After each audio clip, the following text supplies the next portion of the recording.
दोस्तों, बिहार चुनाव में 243 सीटों में से एनडीए ने 202 सीटें कैसी जीती, उस पर से पर्दा अब उठने लगा है। बिहार की जनता ने नीतीश मोदी को प्यार किया या फिर मुख्य चुनाव आयुक्त ज्ञानेश कुमार की जादूगरी ने कमाल दिखाया? अब उसकी सच्चाई सामने आ गई है। राहुल की ओर से बिहार में कराए गए जिस एसआईआर के मुद्दे को छुआ, वास्तव में खेल तो किया है। हालांकि रिजल्ट के बाद सरकार के समर्थक और खुद को न्यूट्रल कहने वाले पत्रकारों ने इसे फेल बताने का प्रयास किया। अब तक कर भी रहे हैं। इसमें गोदी मीडिया भी है, सोशल मीडिया के मंच पर वो पत्रकार भी हैं जो गिनाते तो सरकार की कमियां हैं, लेकिन वो सरकार के लिए ही अंदर खाने काम कर रहे हैं। खुद को सरकार विरोधी बताने वाले पत्रकार भी दोस्तों अब ये सुर अलापने लगे हैं। एसआईआर को छूकर राहुल गांधी ने अपने साथ ही तेजस्वी यादव को फंसा दिया। एसआईआर तो बिहार में कोई मुद्दा ही नहीं।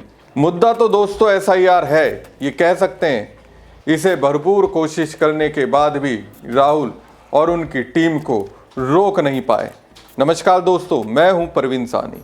दोस्तों, जिन 243 सीटों में से एनडीए 202 सीटें जीती हैं, पता है उसमें से 128 सीटों पर एसआईआर ने खेल कर दिया।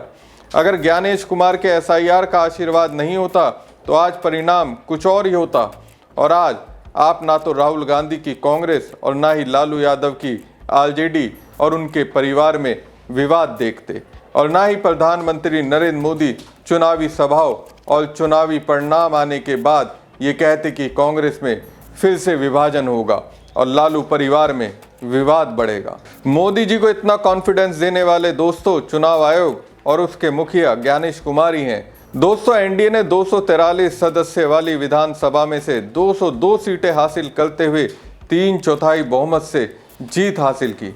महागठबंधन तो पूरी तरह से ढह गया और केवल 35 सीटें जीतने में कामयाब रहा। इन हैरान करने वाले परिणाम के बाद बीजेपी बिहार विधानसभा चुनाव में एनडीए की भारी जीत का श्रेय मतदाता सूची के एसआईआर और फर्जी मतदाताओं को हटाने को दे रही है। वहीं इसके उलट कांग्रेस का तर्क है कि महागठबंधन की हर सीट जो अब एनडीए के पास गई है, उसमें एसआईआर में हटाए गए मतदाताओं की संख्या पिछली जीत के अंतर से ज्यादा है। एनडीए की ओर से जीती गई 202 सीटों में से 128 सीटें पूरी तरह से एसआईआर के जरिए वोटर या मतदाताओं से आई है। दोस्तों, कांग्रेस ने चुनाव आयोग की ओर से प्रकाशित मतदाता सूची से हटाए गए लोगों के आंकड़ों का विश्लेषण किया और हर निर्वाचन क्षेत्र में जीत के अंतर से तुलना करने पर पाया कि एसआईआर कराकर मुख्य चुनाव आयुक्त ज्ञानेश कुमार ने एक बड़ा स्कैम लोकतंत्र के साथ किया है। एसआईआर के नाम पर जीवित मतदाताओं को मनमाने ढंग से हटा दिया गया, जबकि एसआईआर के जरिए बांग्लादेश, म्यांमार और नेपाल से आए प्रवासियों की पहचान कर उन्हें हटाया था। लेकिन उस पर फोकस करने की बजाय जिनके कई पूर्वज बिहार की जमीन से नाता रखते रहे, उन्हीं के सदस्यों के नाम काट दिए गए। बिहार में एसआईआर 22 साल के अंतराल के बाद आयोजित किया गया था और ये फैसला अचानक से बिहार चुनाव की तारीखों के ऐलान से पहले किया गया। तो एसआईआर पर सवाल उठ रहे हैं। बिहार में एनडीए की जीत में इसके योगदान को नकारा नहीं जा सकता। द क्विंट में आई एक रिपोर्ट के मुताबिक बिहार की 243 सीटों में से 202 सीटें जीतने वाली एनडीए की बढ़त उन जिलों में भी देखने को मिली जिन्हें पहले विपक्ष का गढ़ माना जाता था। चुनावी आंकड़ों पर करीब से नजर डालें तो एक चौंकाने वाला पैटर्न सामने आता है। 174 सीटों पर जीत का अंतर एसआईआर के दौरान हटाए गए मतदाता सूची के नामों की संख्या से कम था। अहम यह है कि इसमें से 91 सीटों पर 2020 और 2025 चुनाव के बीच दलों की स्थिति बदल गई। इस बार के विधानसभा चुनाव में एनडीए ने यहां 75 सीटें जीती, जबकि महागठबंधन सिर्फ 15 पर जीत हासिल कर सका और एक सीट छोटी पार्टी के खाते में गई। वहीं 2020 के चुनाव परिणाम पर नजर डालें तो महागठबंधन के पास इन 91 सीटों में से 71 सीटें थी और एनडीए के पास मात्र 14 सीटें, जो इस बार के चुनाव में आश्चर्यजनक रूप से बढ़कर 75 हो गई।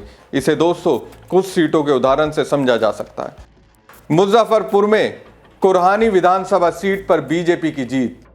बीजेपी में 2025 में कुरहानी सीट पर मात्र 616 मतों के अंतर से जीती, जबकि इस निर्वाचन क्षेत्र में 24,000 से अधिक मतदाता सूची से नाम काटे गए। कुरहानी सीट पहले राष्ट्रीय जनता दल के पास थी, जो इस बार उनसे छिन गई। इससे पता चलता है कि कैसे एक कम मार्जिन वाली सीट एनडीए की ओर झुक गई। भोजपुर में संदेश सीट पर जेडीयू की जीत। जेडीयू ने संदेश सीट पर केवल 27 मतों से कब्जा किया है, जबकि यहां 25,682 मतदाता सूची से नाम हटाए गए। ये सीट 2020 में आरजेडी के पास थी, लेकिन इस चुनाव चक्र में सबसे कम अंतर वाली जीत में से एक अब ये जेडीयू के खाते में चले गई। गौरतलब है कि एनडीए की जीती 100 सीटों में से 75 सीटें ऐसी भी थी जहां से हटाए गए मतदाता सूची के नामों की संख्या एनडीए की जीत के अंतर से ज्यादा थी। ऐसे में सवाल उठेगा कि क्या एसआईआर के दौरान मतदाता सूची में हटाए गए नामों से इन सीटों पर एनडीए का पलड़ा भारी हुआ। अब केरल कांग्रेस ने दावा किया कि एनडीए की 202 सीटों में से 128 सीटों पर जीत एसआईआर के दौरान कथित मतदाताओं के नाम काटे जाने का नतीजा है। ऐसे में एसआईआर ने सीधे तौर पर इन चुनावों को प्रभावित किया या नहीं, इसे स्पष्ट तौर पर कुछ भी नहीं कहा जा सकता, क्योंकि चुनावी नतीजों को कई कारक प्रभावित कर सकते हैं, जैसे उम्मीदवार का चयन, स्थानीय जातिगत समीकरण, गठबंधन का अंक गणित, सत्ता विरोधी भावना, बूथ स्तरीय लामबंदी और क्षेत्रीय रुझान।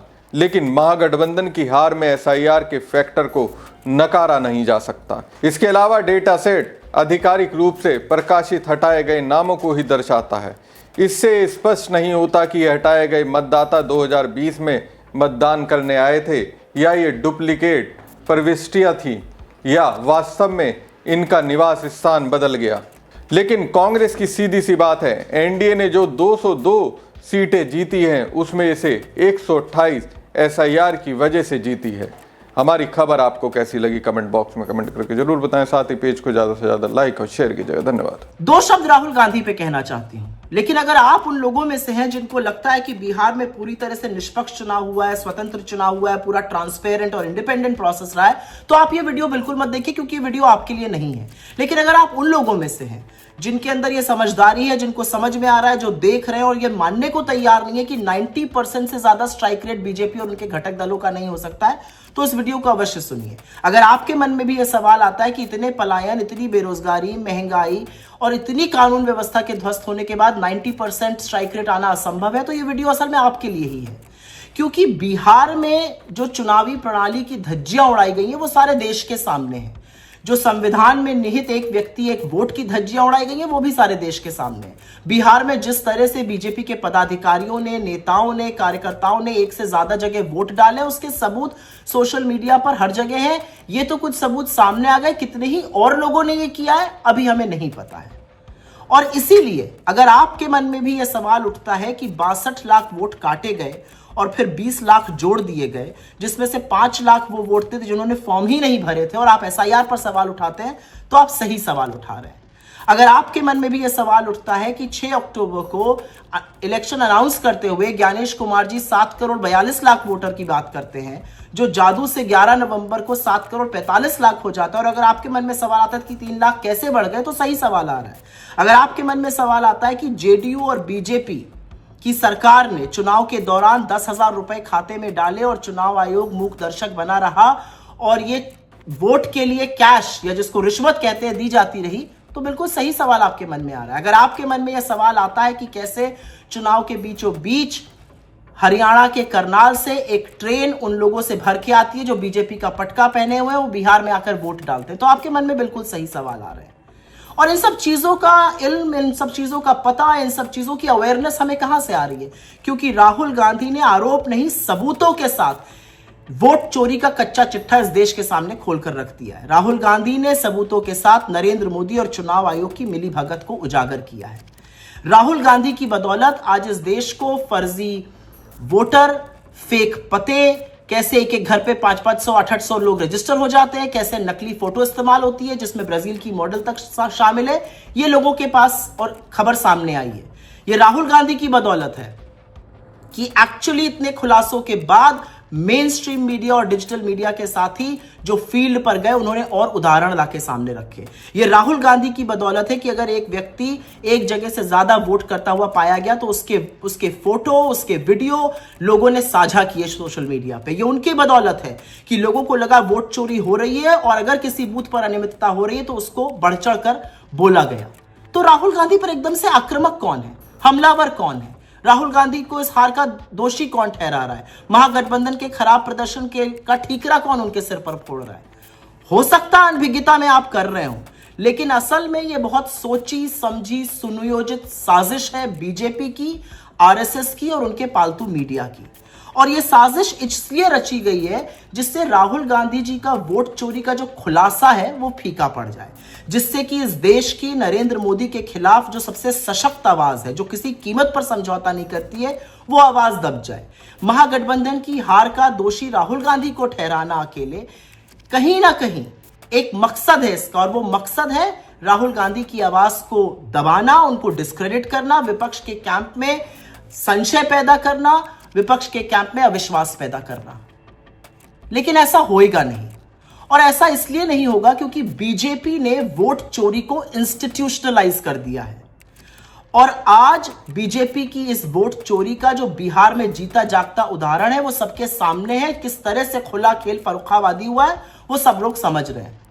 एक बात याद रखिएगा, ये 2014 नहीं है, ये षड्यंत्र चलेगा नहीं।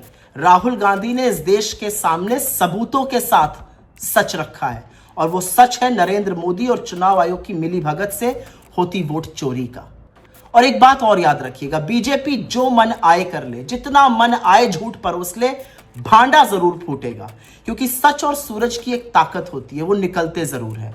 और फिर सच का एक ही सिपाही चाहे अकेले क्यों ना खड़ा हो। To Rahul Gandhi's credit, the country knows about vote chori today. The country knows how the system is being manipulated. The country knows what has happened in Bihar. And which is why to hold him responsible is what the BJP is doing. Don't fall in their false narrative.